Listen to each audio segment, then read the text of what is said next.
वज़ीर आज़म इमरान खान मानसहरा में जलसे से खिताब कर रहे थे। वज़ीर आज़म ने कहा कि इस्लामाबाद में मंडी लगी हुई है। उन्होंने कहा कि लोटो की ज़मीन खरीदने के लिए 25-25 करोड़ की ऑफ़र की जा रही है। सौले मोहम्मद को खरीदने के लिए 25 करोड़ की ऑफ़र की गई। सारा वक्त ये चूहे मिलकर बुरा भला कहते हैं, ब्लैकमेल करते हैं।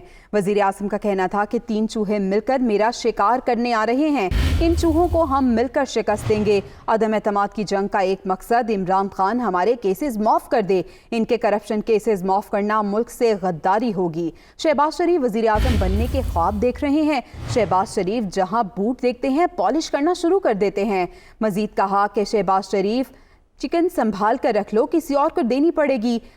शरीफ खानदान के लूट मार के दिन चले गए। वज़ीर आज़म इमरान खान की जानिब से कहा गया। उन्होंने कहा कि दहशतगर्दी के खिलाफ जंग में 80,000 पाकिस्तानियों ने कुर्बानियां दी। शहबाज शरीफ अचकन संभाल कर रख लो, किसी और को देनी पड़ेगी। उन्होंने ये भी कहा कि ड्रोन हमले होते थे तब ये 2 चूहे सरबराह थे। इनको शर्म नहीं आती, कभी मजम्मत नहीं करते थे। इनकी वजह से पाकिस्तानियों को जिल्लत उठाना पड़ी। फैसला किया था हम सबसे दोस्ती करेंगे लेकिन किसी की गुलामी नहीं करेंगे। वज़ीर आज़म मानसहरा में जलसे से खिताब कर रहे थे। उन्होंने मजीद कहा कि मकसूद चपड़ासी के अकाउंट में 375 करोड़ आए। भगौड़ा झूठ बोलकर मुल्क से बाहर भाग गया।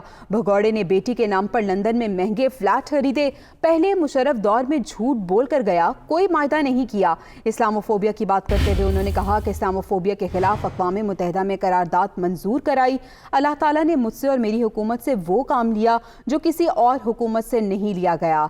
वज़ीर आज़म ने कहा कि हर साल पूरी दुनिया में 15 मार्च इस्लामोफोबिया के खिलाफ मनाया जाएगा। ये काम मौलाना फजलुर रहमान ने क्यों नहीं किया? वज़ीर आज़म की जानिब से ये सवाल किया गया।